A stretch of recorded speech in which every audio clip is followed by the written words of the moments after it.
आता दर्शन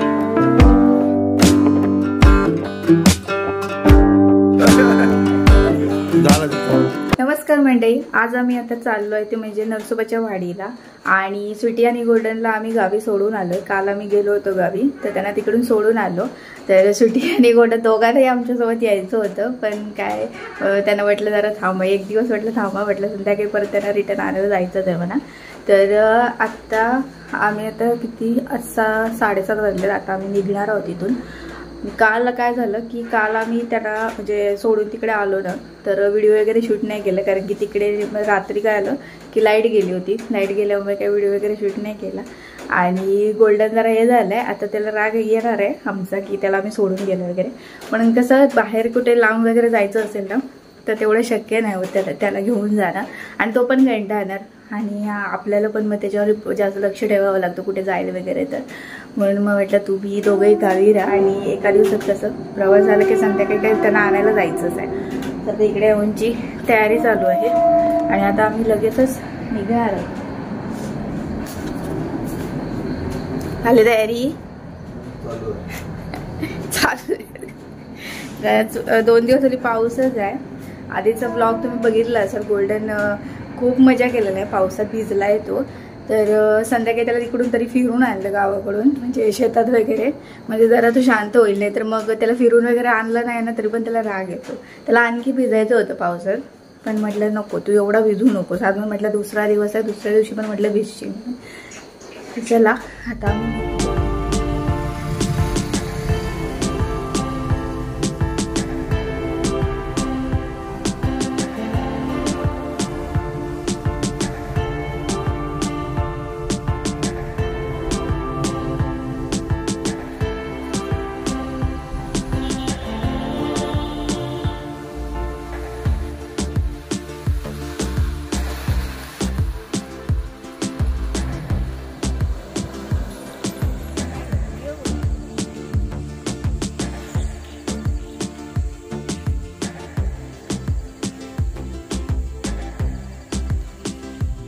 उजेड होत नाही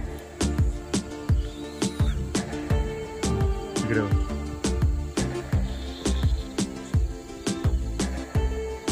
तर आता आम्ही इकडे नृसिंहवाडीला पोहोचलो आहे, आणि गाडी पार्क केली आता दर्शनाला जायचं आहे।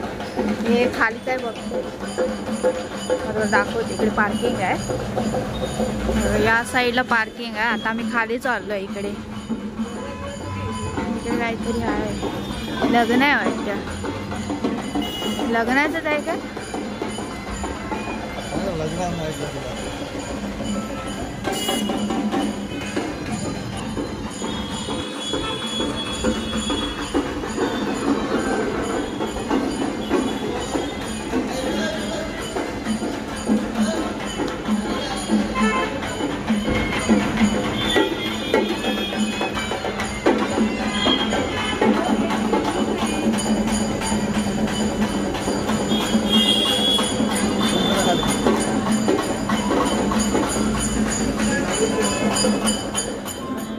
दत्तप्रभूंचे दुसरे अवतार म्हणून ज्यांना ओळखले जाते, अशा नृसिंह सरस्वतींच्या नावाने ओळखल्या जाणाऱ्या क्षेत्राला दत्तभक्तांमध्ये दत्तप्रभूची राजधानी म्हणून स्थान आहे। वासुदेवानंद सरस्वती उर्फ टेंबे स्वामींनी भारतभ्रमण केल्यानंतर येथे वास्तव्य केलं, आणि नृसिंहवाडीला दत्तप्रभूंची राजधानी असे संबोधले आहे। 1378 मध्ये कारंजा येथे नृसिंह सरस्वतींचा जन्म झाला। 1388 मध्ये त्यांनी संन्यास दीक्षा घेतल्यानंतर ते तीर्थाटनास निघाले। त्यानंतर 1421 साली त्यांचा मुक्काम औदुंबर क्षेत्री होता। तर 1422 मध्ये कृष्ण पंचगंगा संगमानजीकच्या गावात होता। नृसिंह सरस्वतींनी येथे तब्बल 12 वर्षे तपश्चर्या केली। या पवित्र संगमस्थळी तपसाधना केल्यानंतर 1434 मध्ये त्यांनी येथे औदुंबर वृक्षातळी मनोहर पादुका आणि अन्नपूर्णा जान्हवीची स्थापना केली, आणि आपण येथे वास करू अशी ग्वाही भक्तजनांना दिली व गाणगापुरी प्रस्थान ठेवले। नृसिंह सरस्वतींच्या पावन वास्तव्यामुळेच या क्षेत्राला नृसिंहवाटिका म्हणून ओळखले जाऊ लागले। ही आजची नृसिंहवाडी अथवा नरसोबाची वाडी होय। कृष्णा पंचगंगेच्या नयनरम्य तीरावर वसलेले हे तीर्थस्थळ आज दत्तभक्तांसाठी दत्तप्रभूंची राजधानी म्हणून ओळखलं जातं.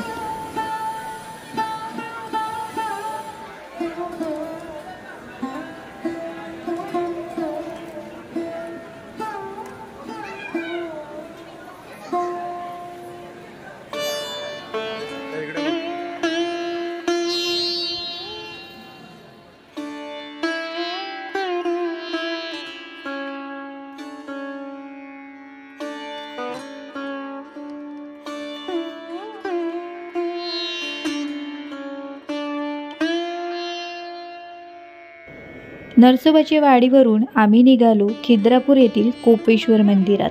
कोपेश्वर मंदिर हे महाराष्ट्राच्या कोल्हापूर जिल्ह्यात शिरोळ तालुक्यामधील खिद्रापूर या गावी असलेले महादेवाचे एक प्राचीन शिलाहार शिल्पस्थापत्य शैलीचे दगडी मंदिर आहे. हे मंदिर कृष्णा नदीच्या काठावर वसलेले आहे. कट्यार काळजात घुसली या मराठी चित्रपटातील शिवभोला भंडारी या गाण्याचे चित्रीकरण या मंदिरात झाल्यामुळे पूर्वी काहीशा दुर्लक्षित असलेल्या या मंदिराकडे आता पर्यटकांचा ओढ अगदी वाढू लागलेला आहे. येथील महादेवाचे नाव कोपेश्वर आहे. कोपेश्वर म्हणजे रागावून येथे येऊन बसलेला दक्षकन्या सतीच्या जाण्याने तिच्या विरहाने कोपलेला असा महादेव कोपेश्वर. मग त्याची समजूत काढण्यास कोणीतरी हवे होते. ते काम श्री विष्णूंनी केले. त्यांचे नाव धोपेश्वर. मंदिराच्या गर्भगृहात 2 शाळुंक आहेत. एक कोपेश्वर, दुसरा त्याहून थोडा उंच धोपेश्वर. दुसरे एक वैशिष्ट्य असे की येथे इतर मंदिरांप्रमाणे नंदी नाही. कदाचित कालोघात किंवा आक्रमकांमुळे त्यांचे स्थलांतर झाले असावे. हा नंदी खिद्रापूरपासून 12 किलोमीटर दूर नैऋत्य दिशेला कर्नाटकातील यडूर या गावी आहे. तेथे फक्त नंदीचे मंदिर आहे. असे फक्त नंदीचे स्वतंत्र मंदिर असलेलं कदाचित दुर्मिळ उदाहरण आहे. साधारणतः 7व्या शतकाच्या आसपास चालुक्य राजवटीत या कोपेश्वर मंदिराच्या उभारणीची सुरुवात झाली असावी. पुढे 11-12व्या शतकात शिलाहार राजवटीत हे काम पूर्णत्वास गेले. देवळाबाहेर 48 खांबांवर तोडलेला एक मंडप आहे. याला स्वर्ग मंडप म्हणतात. स्वर्ग मंडपात आपण प्रवेश करतो तेव्हा तो गोलाकार उघडून आकाशाला भिडलेला असतो. याला हाताने कोरलेला 48 खांबांचा आधार आहे. आकाशाकडे पाहून मंत्रमुग्ध होऊन स्वर्गाकडे पाहण्याची अनुभूती येते. हे स्वर्गमंडप नावाचे औचित्य सिद्ध करते. केवळ आतूनच नाही तर बाहेरून पण ही वास्तू सुंदर अशा कोरीव कमानी परिपूर्ण आहे. संपूर्ण प्रदक्षिणेच्या मार्गावर विविध भावनांचे प्रदर्शन करणाऱ्या आखीव रेखीव मानवी आकृती सुमारे 5-6 फूट उंचीवर आहेत. मंदिराच्या पायाजवळ सर्व बाजूंनी हत्ती कोरलेले आहेत.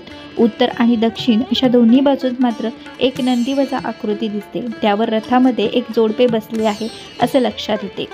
भारत सरकारच्या पुरातत्व विभागाने या मंदिराला दिनांक 2 जानेवारी इसवी सन 1954 रोजी महाराष्ट्रातील राष्ट्रीय संरक्षित स्मारक म्हणून घोषित केले आहे.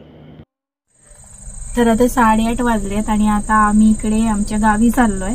कारण की गोल्डन आणि सुटी गावी आहेत ना, तर त्यांना आणायला चाललोय. आता गोल्डनला मी फोन पण केला होता.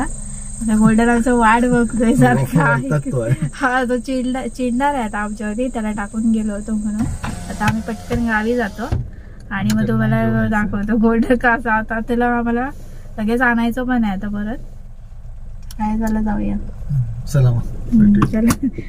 तर गोल्डनला डायरेक्ट दाखवतो आम्ही तुम्हाला.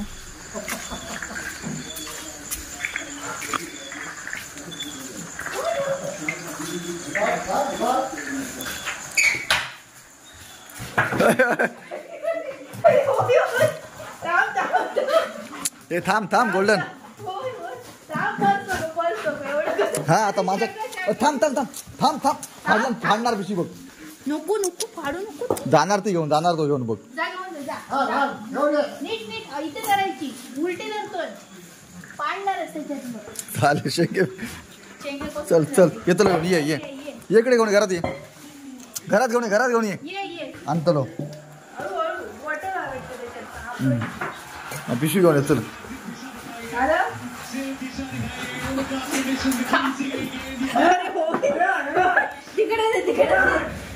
बुरबुर चलो.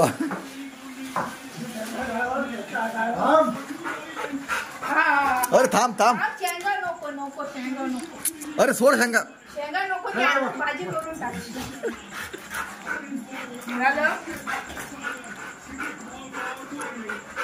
बस बाय चप्पल नको आणू कोण नाही जात कुठे अरे थांब कुठे चिडतेच ना पर्स नको तोडशी वॉटर तोडला चौक शेवटी तोडलं झाला तिथं थांब अरे तोडणार थांब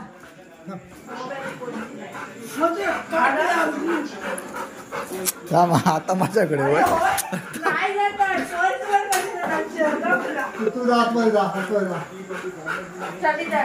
घरात जाते